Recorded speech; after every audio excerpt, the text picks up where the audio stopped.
Hello, this is Elizabeth and Elton Brewington with Discover for Insight, and we are in for a big discussion. So before we get there, I want to introduce you to the award-winning author of Saviour Machine. And I'm not going to take away the context of it, but this is because we're celebrating America's 260 years and we're celebrating Juneteenth of 160 years of freedom. We want to bring Mike to talk about a scenario. And I won't take away the thunder from his book, but and he actually won an award recently, and he's just making waves. And so we can't wait for him to tell us all about it. All right, so over to you. Tell us all about it. Oh, thank you. Thank you so much. I'm just going to quickly, can you turn on my screen? I'd like to share the screen with you. I thought it would be fun if we posed some fun questions about what the future, what the future might look like. And so part of this whole process, part of this whole journey is just doing that. What could the future look like? So real quickly, Saviour Machine came out of observations of the world. The title comes from a David Bowie song from 1971 from the album The Man Who Sold the World, which is kind of fitting within the context of this presentation. So I thought I'd pose some questions for you. So let's begin. So what if the only thing capable of saving democracy is something that was never human to begin with? Let's just pause for a second on that. Let's just think about that for a second. And what if a deeply divided America turned to an unprecedented solution, an impartial artificial intelligence appointed to govern in the public's best interest, free from party loyalty, corporate influence, and personal ambition? Isn't that what all leaders are supposed to do? And what if it were built on the foundation that made America the land of opportunity? The Declaration of Independence, the Bill of Rights, the Constitution, on the principles of a government by the people, for the people, that all people are created equal, with the right to life, liberty, and the pursuit of happiness. Does that sound far-fetched? Does that sound like something that, America wasn't built on? And so what if, here's a concept, and what if each person in America received an app on their phones to create an avatar for the president, so that in the eyes of each individual, the president looked like someone they identified with, or reflected their personal beliefs or communities? So what if, looking at the president, you didn't see anything other than, you didn't see a stereotype, you didn't see a judgment, you didn't see an affiliation, you didn't see a label. And the president was able to be measured by the accomplishments, by the progress, and not by the affiliations. And what if decades of government waste, corruption, spending could be allocated to addressing poverty, healthcare, education, and removing barriers to opportunity? Does that sound kind of far-fetched? Does that sound like science fiction? Does that sound like maybe what America and a leader is supposed to be? And so what if an AI president is appointed because Republicans and Democrats and whatever other parties there are aren't really fit to govern anymore? Let's pause. Let's talk about it before I continue with the rest of the stories in the books. What are your thoughts? Elton, David, Raj, what do you think? First, you have to stop sharing your screen Yes. And David, Raj, and Elton, please introduce yourself, starting with Elton, and then we'll talk about it. Wow, that's an interesting condition, Michael. I appreciate your question. Uh, there are so many plausible conclusions, but at the end of the day, the most important being we are people and not a mechanism. And that creates a challenge because, I came from the school that, if there's a problem, nobody's going to solve it but you. As a community of people or a democracy, the value and benefit has to do with a community of people who are destined to gather out of care, concern for your brother man and sisterhood to solve our problems and imminent dangers. Now, Hold on. David, Dr. David, please introduce yourself, and then Dr. Raj, introduce yourself, and then we'll come back to the discussion. I didn't know we were just engaging. Yes. It was just so a vital condition considering where we are today that I decided that there's something we got to get on right now. Yes. All right. My name is Elton Brewington, and I'm the author founder of Discover Bright Side, and also a clergy. So I'll engage and just say that and leave it to everybody to define themselves. So Dr. David, introduce yourself, and then we'll get into dialogue. I'm Dr. David D. Shine, and I'm a multi-person. I'm a college professor and an author and a webcaster. And some people have said all-around useful person. And I have written my books on something that I call political management, not poli-sci, but political management. And it ties in very nicely with some of the things that you've talked about today, plus a book that I have in process. I'll pass the microphone to Dr. Raj. Hello, colleagues. Michael, congratulations on your fascinating book. And good to see you, Dr. Shen. And Elizabeth and Elton, it is delighted to be with you. I was looking forward to this. Again, my name is Dr. Raj Jivolagi. I'm a speaker, educator, and business consultant, and also a Christian author. Recently, I wrote a book. The title of the book is Conquering Life's Battles. And it certainly goes well with the topic we're going to discuss. And this book is based on faith. So I spent close to more than 30 years in higher education space. I was the dean, associate dean, and the director of business school. And at the same time, I worked with the business community, with entrepreneurs, and developed globally recognized programs. So, working with the business people, I truly understand the challenges of using AI, what machine can do, and where we can really correlate faith. Because in the age of technology, we cannot ignore faith. I'm really looking forward to have this very vibrant and vital discussion along with my friend Michael and my colleague Sean. Again, my book, certainly Conquering Life Battles, dovetails with the current trends. I'm looking forward to have engaging, productive, and profitable conversation. Okay. So now let's ask the question. Well, before we do that, I guess we should establish some kind of ground rules. Of course, understanding that this is only conjecture. Profoundly. We do have limitations because we're on Zoom, and these are a diagnosis. And I would suggest that we should spend a relative amount of time evaluating a diagnosis and prescription or cure. And I open that up to your own interpretations of what needs to be done next, and then how we can proceed to do it. Okay, so now Michael, pose the question. Well, really, it's speculative fiction, and it was born from observation and global events, because what you said earlier, Elton, is it's so valid and so important.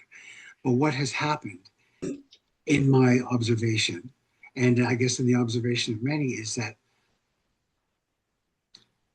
the, how do I put this? Our governments are failing us.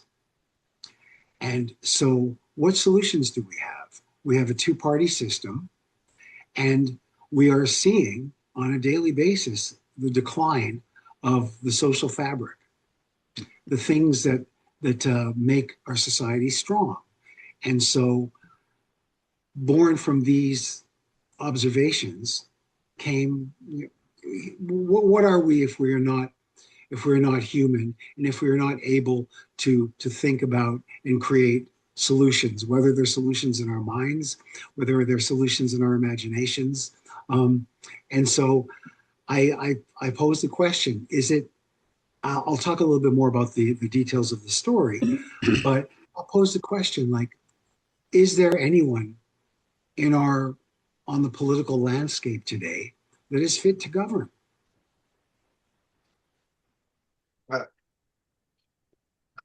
Okay, Dr. David. Well, I didn't want to step on anybody. It's funny you walked right into my first book, which is called Decline of America: 100 Years of Leadership Failures. And it sounds like you and I are on the same wavelength there. And America has been incredibly successful, and my book focuses on what I call the American Empire, which is Wilson through the present, because basically following our winning World War I for the free world.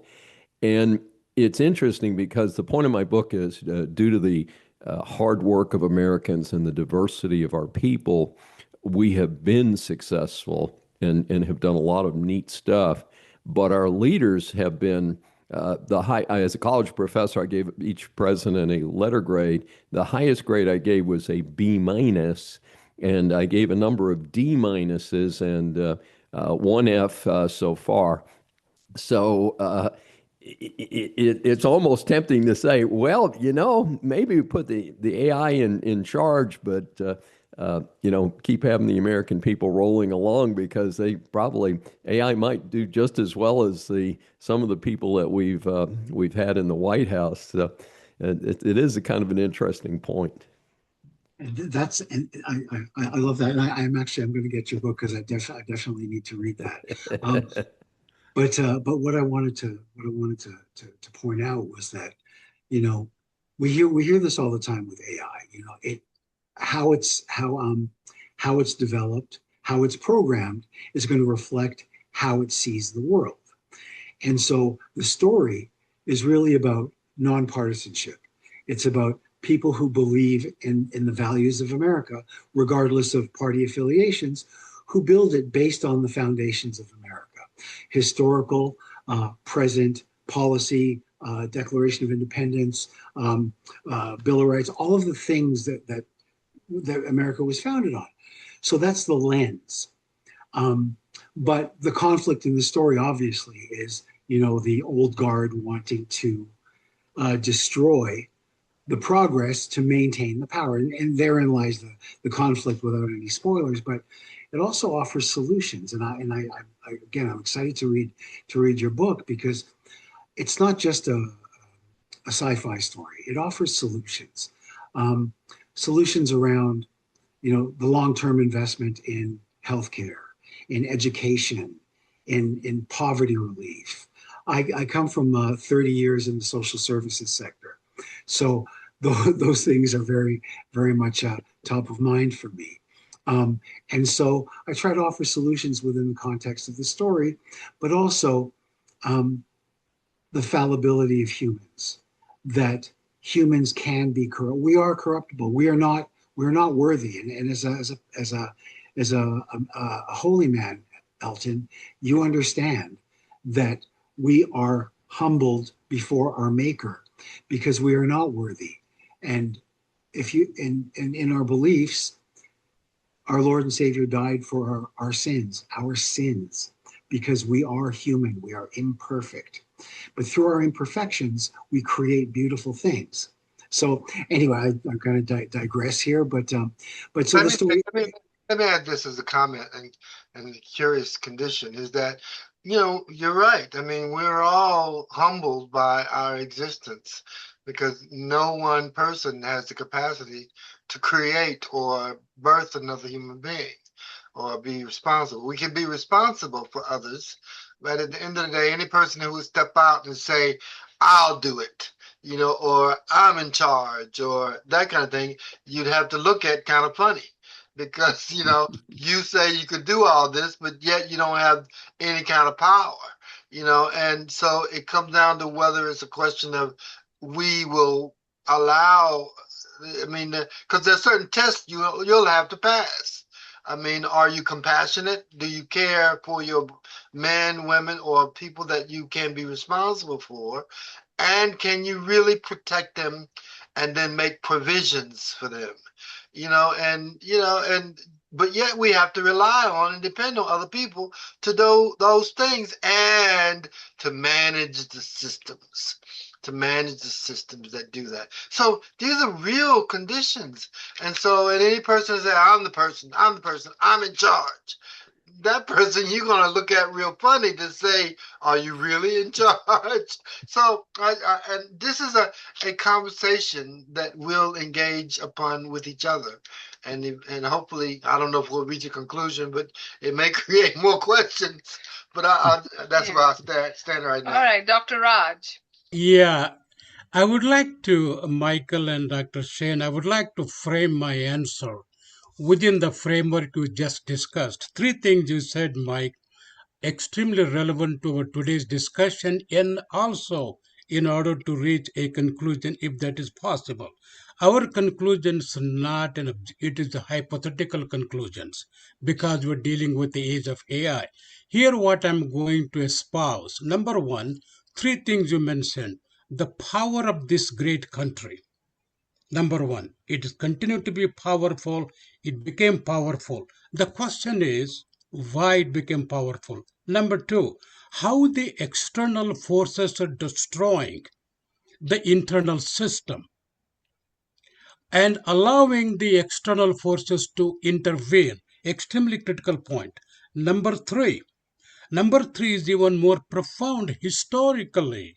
A country that has stood for its strength, for its power, and continue to project that power globally, then why it is inside crumbling?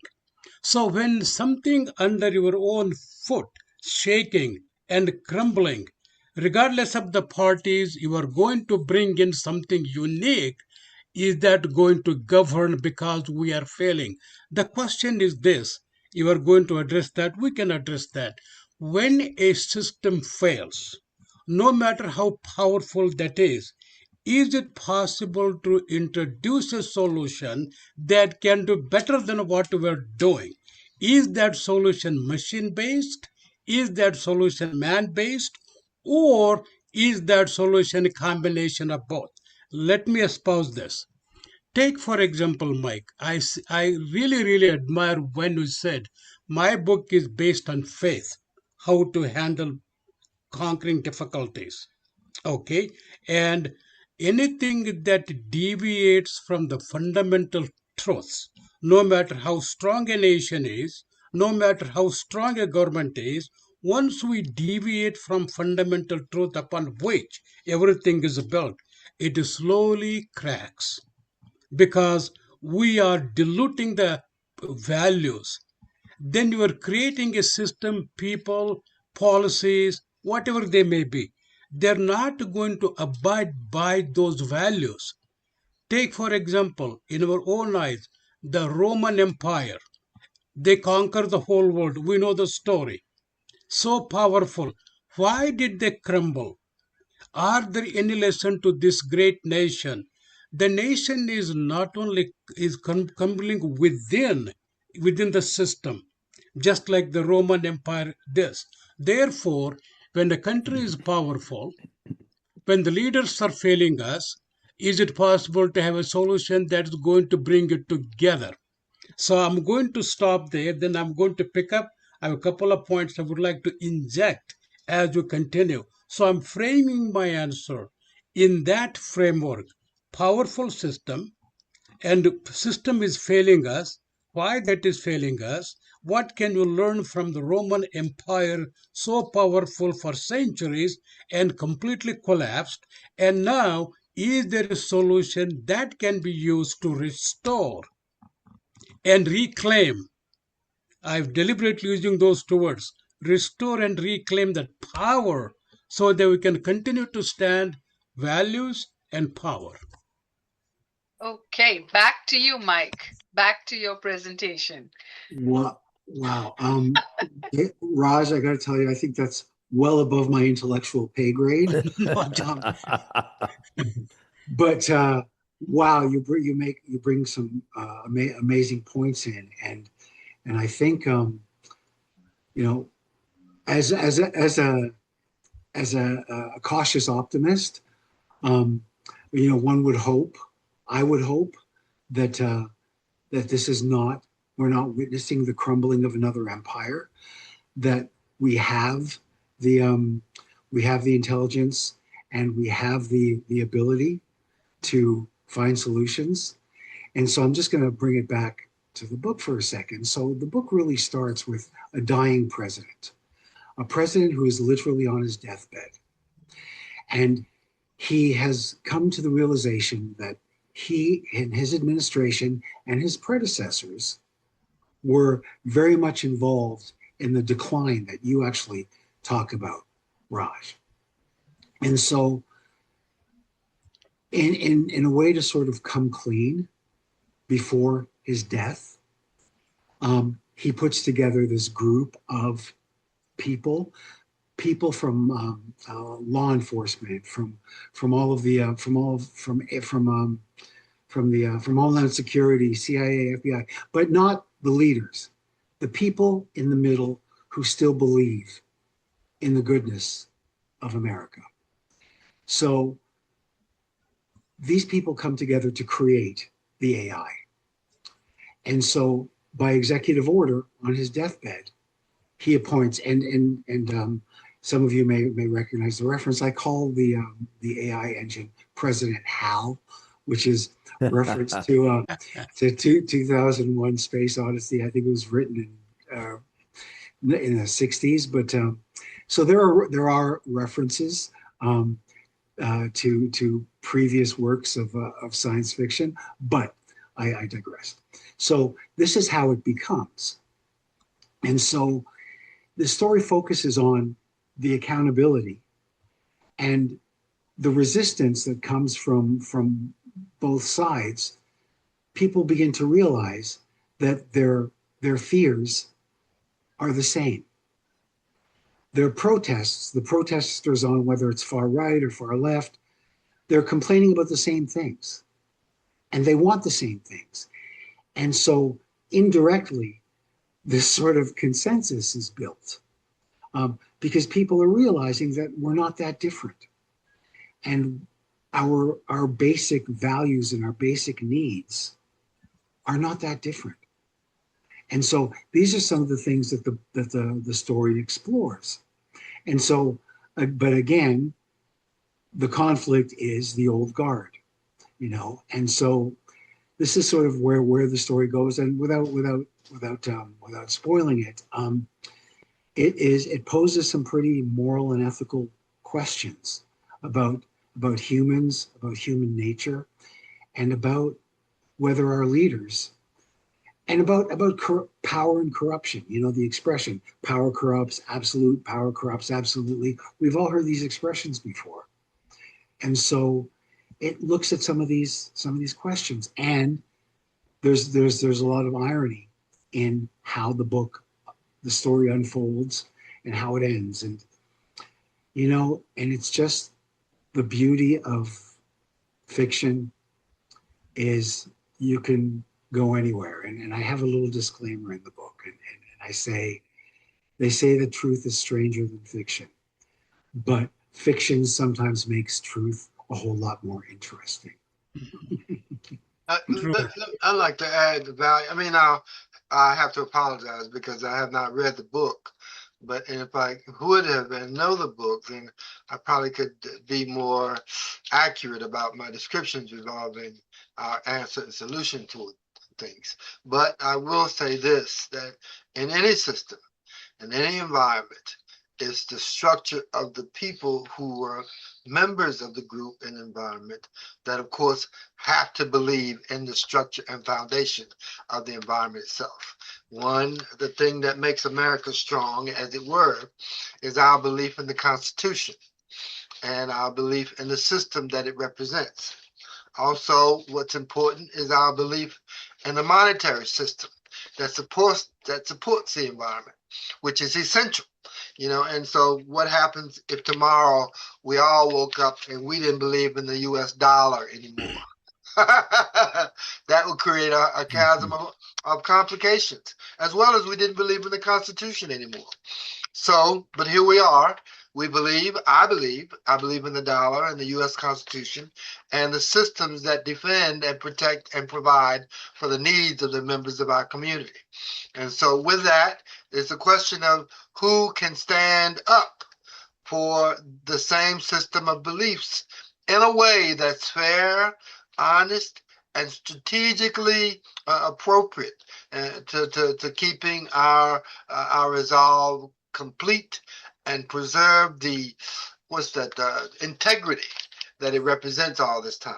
So, now I don't know how that's related into the book, but I'm astutely privileged to discuss with my comrades here their perspectives, understanding, and the pursuit of the defense of those environments that way. Okay, Dr. David. Okay.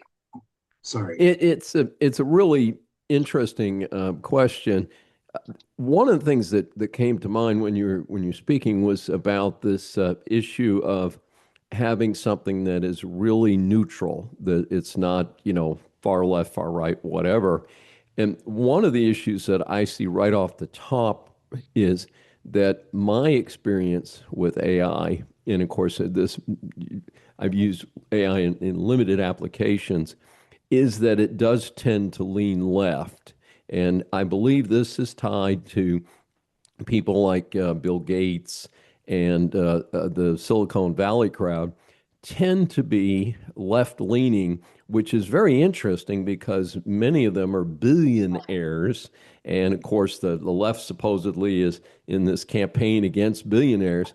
But the liberal bias in the AI system, it becomes clear depending on what you're doing. And I have discovered that as a writer and somebody who does a lot of writing, that I won't let AI write anything because it's terrible at that, by the way.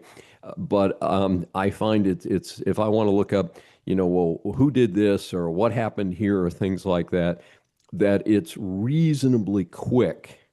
However, I have also found in those same responses that it is definitely influenced more by the left. And not every answer is a left answer because some of the things are quite neutral in themselves, so there's no real bias. But it seems in a number of cases where I could see the bias leaning in. But of course, I think the more practical issue is the application. But what we don't know is whether AI has already been used as an application tool. You have somebody in the White House who is more of a figurehead, and they're being told by their teleprompter that what to say, and the teleprompter is driven by AI. So you might get there without literally having AI as the president, but having AI actually the functional president, maybe something like that.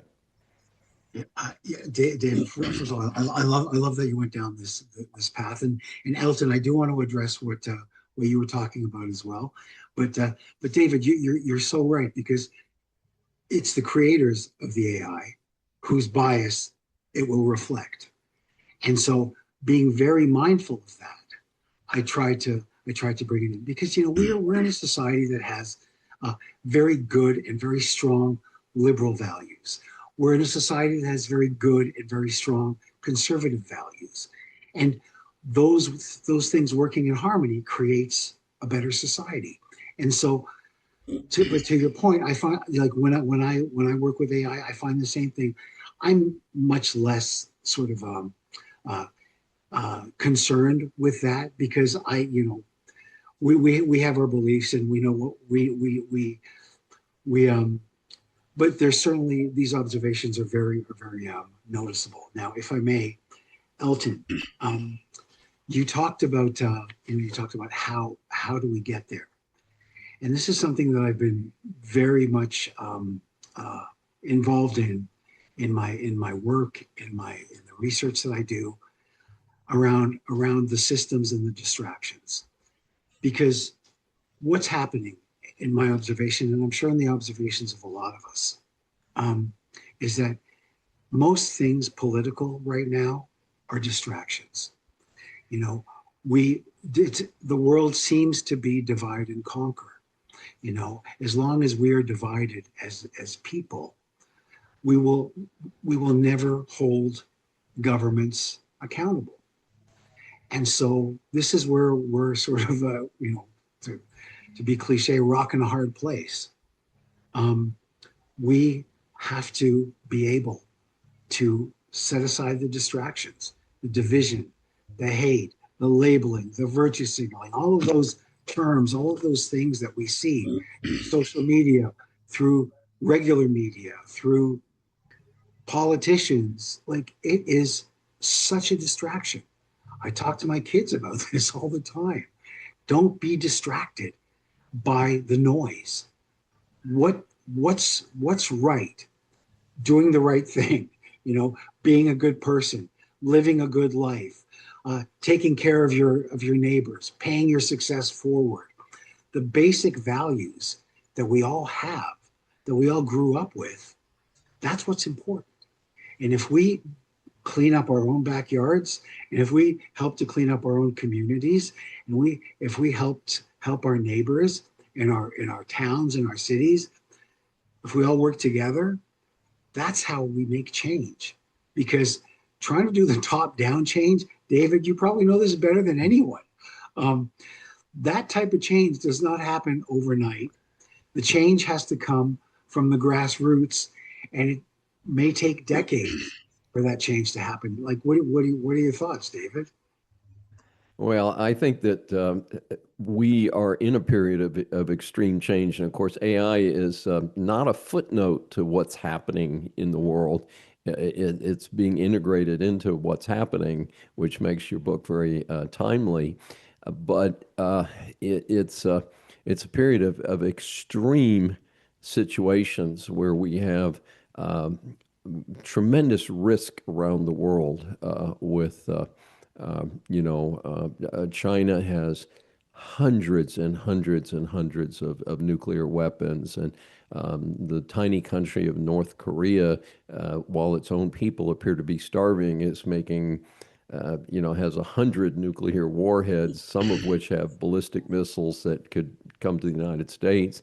And so we're faced with this much broader, complex threat than we had when I was growing up during the Cold War. I call it the first Cold War because I think we're in the second Cold War now, and we're so confronted with these type of extreme situations, and I think a lot of us would like to say, hey, you know what? Maybe could we just turn the whole thing over to AI and just get some of this stuff out of here? Because most of us just want to go to work every day and do what we like doing and interact with our families and uh, things like that. And it shouldn't matter, what religion we belong to, as long as it's the that we have the values of humanity and things like that, which is interesting to compare humanity with AI, if you think about it.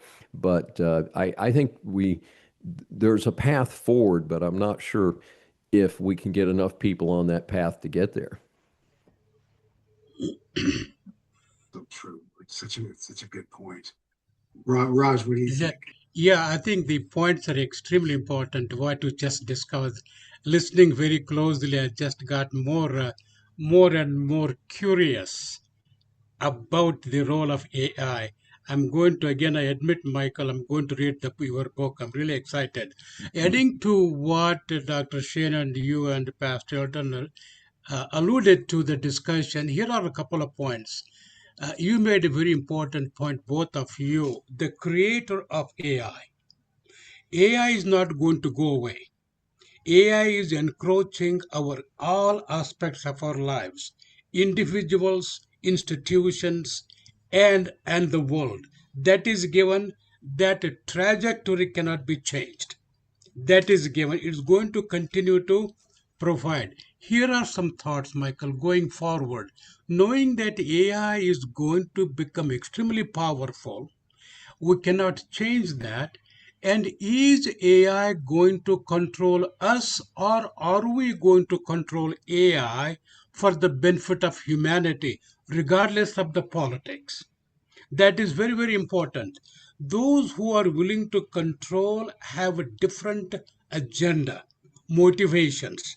Those motivations, not necessarily good ones, but they're doing it for their own benefit, which is dangerous. So you have to look at the total humanity, how they can help humans, how they can bring national security into it, rather than focusing on, and David mentioned some names, you know, let us not use it for our own to destroy, the system. So that is a wrong motivation to control it. So one has to have motivation that how can we explore and exploit AI for the benefit of people and for the benefit of the nation. That's number one. Number two, AI is no question a powerful tool, but it is not a moral authority. I want to say this. AI is a powerful tool, but not going to become a moral authority. Then who is going to inject those moral authority in order to make better decisions, in order to help people, in order to come up with economic system? Let me give a simple example. Everybody is fighting for what they call in the banking system, make it digital. And Revelation chapter 13, all of you, there's going to be I will call it AI Antichrist. Okay, they're going to be Antichrist who is going to have a system, and that system is going to expose communication globally. That may be AI, but they're going to, but look at the motivation. So that is very important. Regardless of the politics, is there a person who is going to have the moral fiber, moral authority to use AI for the benefit of the people, not to destroy the system or the humanity? Number two, extremely important is when you think of AI president, is it a discernment or a dependence? Let me qualify that. Is it a discernment or dependence? Discernment comes from God. How we can discern, how we can gain knowledge, how we can make better that is a discernment. We cannot completely depend on AI without discerning what the benefits of AI are going to be. AI president has to have a discernment. That is meaning that we read in the Bible in here, where do you get the discernment? AI cannot give discernment. It can give you flow of streams of information, a flood of information. But where does that information come from? Come from where man put it in the system. AI did not create that. Man put that input through the machine. So it went through extensive algorithms searching for fragmentation of information, and it collectively collected and putting it back in a cohesive, constructive manner. See, that's what AI does. So question is then, is AI president, or is a president, or is government going to discern, not to depend on AI system, but use judgment, make wise decisions. So that is finally adding to the current discussion is AI you and I cannot do. AI can connect instantaneously people around the world, but AI cannot provide relationship. That relationship stems from moral fiber. I cannot talk to my children or family or friends with the heart open to them. But they can use AI to teach English, to teach Spanish, to teach math, but it does not come from heart. AI say, Michael and David, I forgive your sin. I'm sorry. AI won't say that. So these moral principles are extremely critical for human beings to lead a society honestly and with integrity. If there is no honesty and no integrity, if AI president happens to be soulless, heartless, then we are going to be in trouble. But the good news is that God is sovereign and he is going to control, and he is in control. So the man has to realize that I can use AI for the betterment of the society, for the betterment of a nation, but I can still need to bow down, just like George Washington did by the horse. Ask the providence. Well, well said, Rose. Well said. I'd like to comment on a couple of things. So first of Please. all, what if, what if the Judeo-Christian values that our society is based on is part of the programming and part of the moral compass of an AI president? Secondly, AI is also a problem solving mechanism. And so, within the context of the book, and believe me, there are human liaisons that work directly with the AI on a daily basis, but it's about putting in the problems of the world for solutions that are not biased, because when you talk about the absolute good and the moral fiber and the faith, what human is capable of not being corrupted on some level? Is it Gandhi, Mother Teresa? You can count them all on one hand. And I'm sure, David, you have a lot of insight into this as well, given all of your work. But I ask you, and this is the challenge, right? This is the big question. Right, right. Are we humans really fit to make our world better when we continue to demonstrate that we are corruptible? Yeah, that is the very important question. What you are saying, Michael, and goes along with the David and Elton. We have our own weaknesses. We're going to fail, but given those weaknesses, we are created in His image with conscience. So it is that conscience drives us to realize, as human beings, we can still make better decisions, but yet depend on some machine which is right or wrong. We need that discernment. We need the machine to understand. We got this information from AI. Can we all discern what is good, what is bad? That discernment comes only for human beings, no matter how weak they are, how vulnerable they are. And that vulnerability is shown in the Garden of Eden itself. That vulnerability continued to go until Christ comes. But it doesn't mean that we cannot manage the society with a good judgment, seeking wisdom from God, yet relying better solutions coming from AI. I would say, according to Ronald Reagan, trust and verify. So information that comes from machine, can you trust it or can you verify it? But it is going to help us with more information to make informed decisions, but don't assume everything is correct. So just like a human beings are fallible, inaccurate, so is the machine. Huh. Point. Wow, David, I'd that's love to know if saying a lot, Dr. Raja. I mean, you make a great point.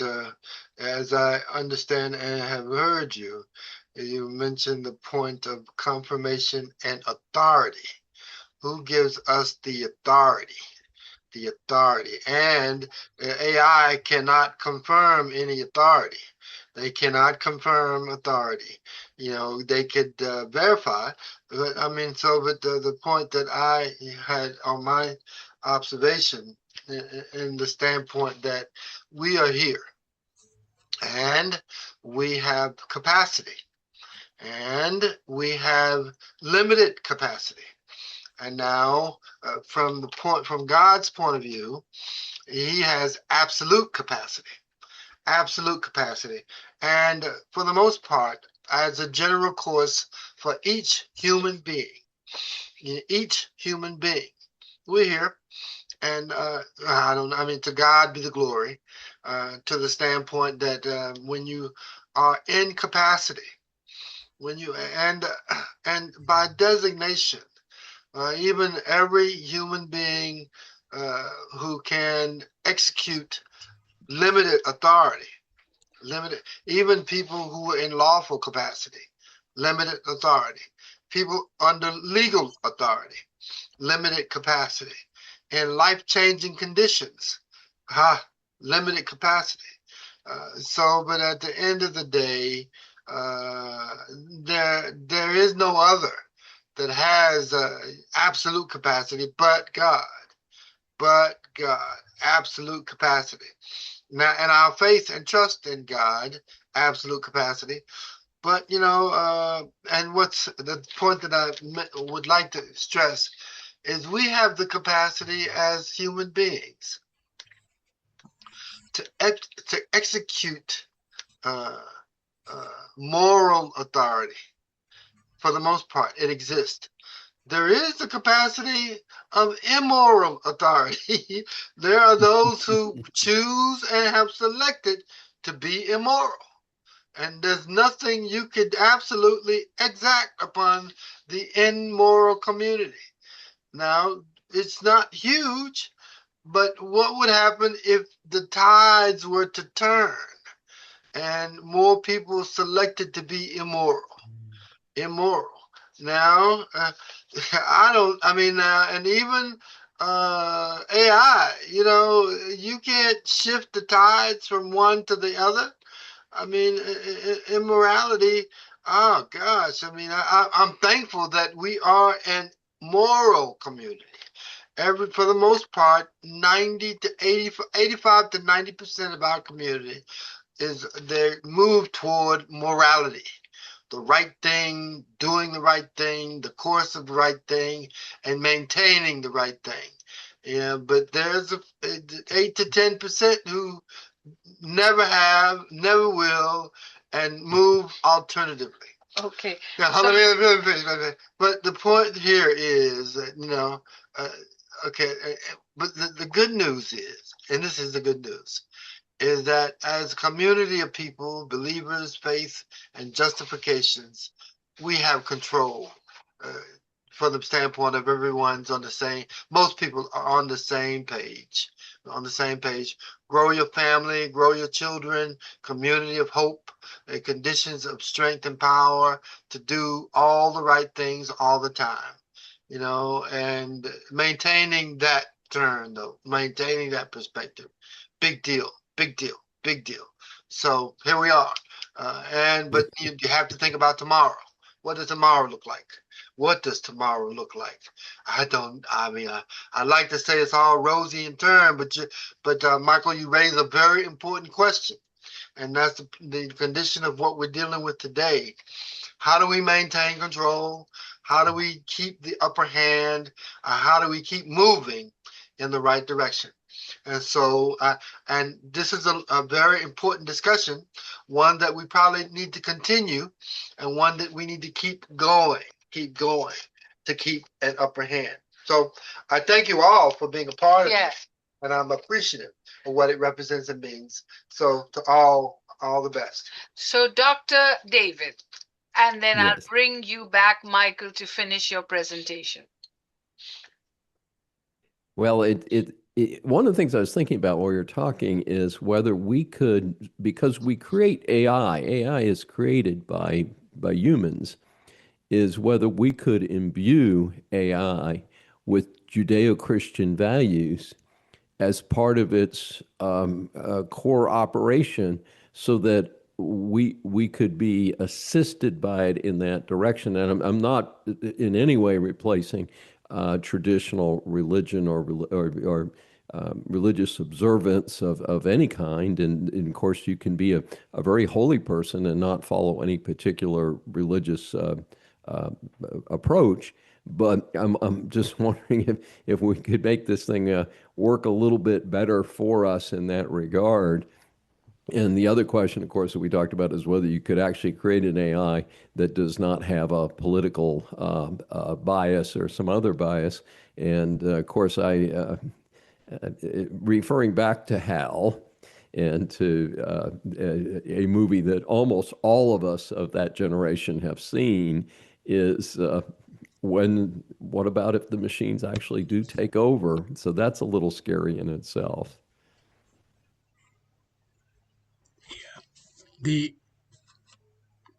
Can I add to what Oh, David go said? ahead. Go ahead, Yeah, Raj. Of course. Of yeah. course. I like this is really fascinating what you just did, David and Pastor Elton. To add to this, Michael, what your question leads to this. The question that begs the answer is this: can we govern in this culture of confusion, in the culture of AI, in a way that would benefit the humanity, yet embracing AI? Now, even though there may not be AI president, but the president is forced to use AI, or a leader may be forced to use AI. Let me give a simple example from a biblical perspective. As you read the book of Revelation, whether you people have a different perspective on the Judeo-Christian values, they talk about 666, some kind of mark, call it. If that is true, and I believe in the Bible that is true, but may not be adhering to my belief, but I believe in the Bible, and you also do that. If that is the case, they are going to utilize machine in order to identify who has that mark. Then there comes the point with who is going to have the right, make a right decision, the wrong decision. Those who get it, those who don't get it. There's a moral dilemma. Now, this is very important point. As you said, how are you going to train the next generation of people who have these values? If they're raised in the AI generation, if they are raised in the area of convenience, comfort, quickness, instantaneous meal, and talking to machine, not to parents, how would you convince them that there's going to be AI? They may vote for AI president. They may, because that is the generation they are. How would you change that? That is very important, because us are not the one, next generation. Number two, that is, you said very importantly, that accountability. Very important accountability. If there is a system, that system requires you to abide by, which is contrary to Judeo-Christian values, then how would you react to it? How does this AI president react to it? So the president, whoever he is, going to be to some extent influenced by the rise of AI trend in the area of healthcare. It is already there. In the area of education, it is already there.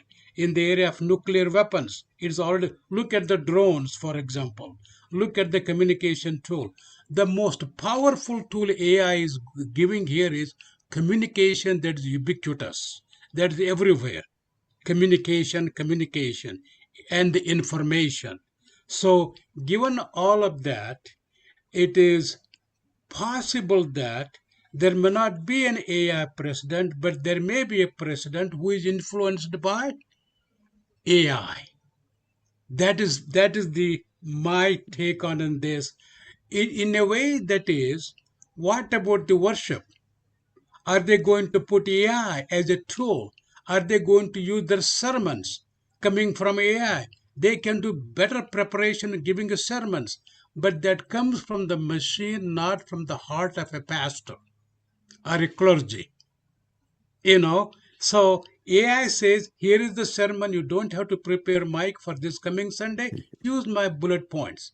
So here you are, your quotient, your sermon is very good, but that came from a soulless heart, not from the heart of a person who spent hours of time digging into the word of God. So all of these questions converge. How are we going to manage AI, given that the race is going on, given that it is imitating human beings in all aspects of life, and given that we're very close to the economic system, close to communication system, AI is here. So that is the question. That is where I bring in moral fiber, conscience. God has given one word: descendants, not the dependence.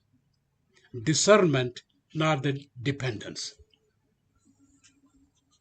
Well, that I mean, you make such great points, Raj. And I just want to say a couple of things to your points. Firstly, I think you're right. I think in a world where there is AI and reliance on AI, and let's remember that AI is a tool, and Yes, even if the AI president and also within the context of the book is really used as a way to get people's heads away from the distractions and the divisions. And so the tool of the AI within the context of the story, to your point, is about problem solving. It's about dealing with the social and economic issues that the country is going through. It's offering solutions.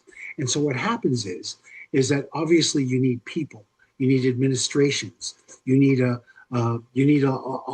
large government system, bureaucracy, whatever you want to call it, in order to implement these policies. AI cannot do that on its own. AI can't build a house, but I digress. So you obviously need people who are committed to these values. that's So correct. the people are involved in the implementation of the policies, and as a result, the quality of life of the individual becomes better.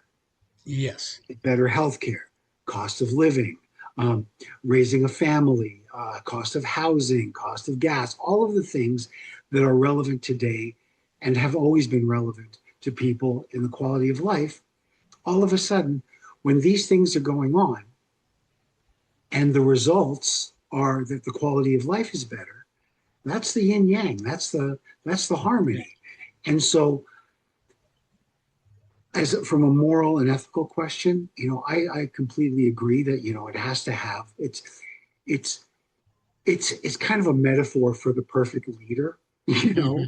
mhm, mhm. And so what I try to do in the book is to create, in all fairness, another smoke screen, but a positive smoke screen.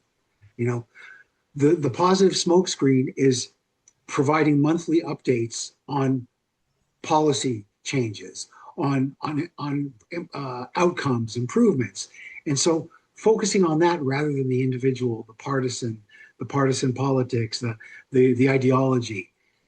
That's the positive smoke screen That's that true.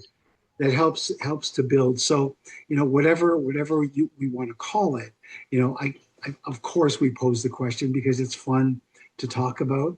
But you're David, Raj, Elton, you're all right. You're all 100% right in the fact that this is not a moral compass. Yeah, I'll just quickly inject to that. There are studies, teenagers are going through emotional, mental challenges because they're hooked to AI system, the technology, and they're less and less relationship, more and more dependence. And so they use the word quality improvement. That's critical. But while going through giving a better quality service, better quality healthcare, better quality economic system, and better security and safety, we still as human beings have emotions, mental problems. And there we can inject what AI can do, improve our depression, anxiety, fear with the better solutions. And that is where my book, Conquering Life Battles, Emotional Mental Challenges, they're not going to go away. They're going to be there.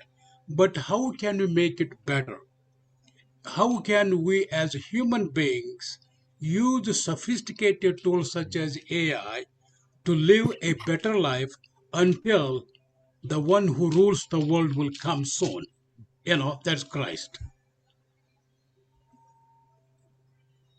David, I'd love to hear your thoughts on all this.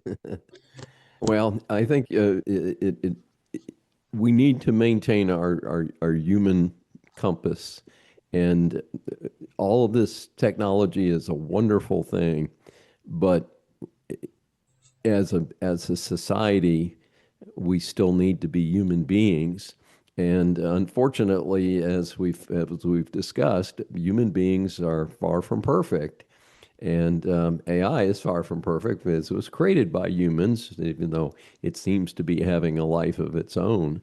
But I think it's important that we certainly cooperate as humans and neighbors, and to maintain that focus and to continue to uh, exploit the value of technology like AI, but not lose track of humanity. And that's what I hear our Raj and Elton saying is that we can't let this wash over our humanity. Uh, this was phenomenal. I have to share with you all. I'm just so excited about being a part of it. And I'm encouraged about the prospect of us continuing to talk this way. And I'll have to conclude with that because we have to move forward. But let me say this. I say that the success of our community of people and the value of our relationships and the depth of our commitments and connections to each other is what is pristine, is what's so valuable, what's so priceless. And the nature of our extreme relationships, the lawful to the unlawful, the old to the young, the connected and the unconnected. Those would make the strength of the bond of our relationships so incredibly powerful. And the nature of how humanity will always be pristine. And I'm encouraged even our dialogue here today, and let us continue. And now we also need to bring in more women in our dialogue as this our young lady now joins us, because we have to implore their discussion. So I thank you all. And I'm sorry we have to kind of conclude here, but I appreciate you, and I'm thankful that your presence is more and beyond a value of understanding. So thank you. Thank you so much. Thank you. Yeah. And So thank you thank for the opportunity to participate. Yeah, I Thank thought you all that so was much. really excellent. I think you all need an applaud. So thank you, Mike, for writing your book and posing that question. And I know that would scare anyone to think that AI could be the next president, but I think we came to some good conclusions. Would you like to wrap us up? Because Deanna's here for Raj, and we're going into our second book. And please stay, because that's another book we're going to be going into at the Brightside Book Club. So I really enjoyed this. I encourage everyone who's watching this video to get the book, Saviour Machine. It will be available on the Brightside bookstore as well as wherever books are sold. And we really want you to get the book, because tomorrow, if you all are back at 7, or you can watch the video, Mike is going to talk about his second book, Performed Man, and he's talked a little bit about it in June because it was Men's Day and Father's Day, but we're going into depth on financial literacy. So I encourage all of you to come back tomorrow at 7. We're doing a back to school issue, so we're going to talk to single parenting and parenting and co-parenting. But I think his book has some great contributions. And next month we'll do scars. So Mike, if you would wrap us up, and then Deanna, I'm sorry we're running a little late, but then we'll have our discussion with Raj's book. Go ahead. Thanks, Elizabeth. I just want to say thank you for the opportunity to share the books with you, and to Raj. You know, I love the book. I love the concept of your book. David, I can't wait to read your work. It sounds fascinating, and I'd love to connect with you guys and just have more conversations like this because it's so I much love fun. it. Love it. All And right. thanks, Elizabeth and Elton, for always being gracious and thoughtful hosts. And that's all. Thank you so much. All right. So get the book, Saviour Machine, and tell us what you think about the book. And write us a comment. What do you think if America's next president is AI generated? Tell us what you think. Thank you for watching Discover Bright Side, and we'll continue to have dialogues as we get into the spirit of electing America's next president. Thank you for watching.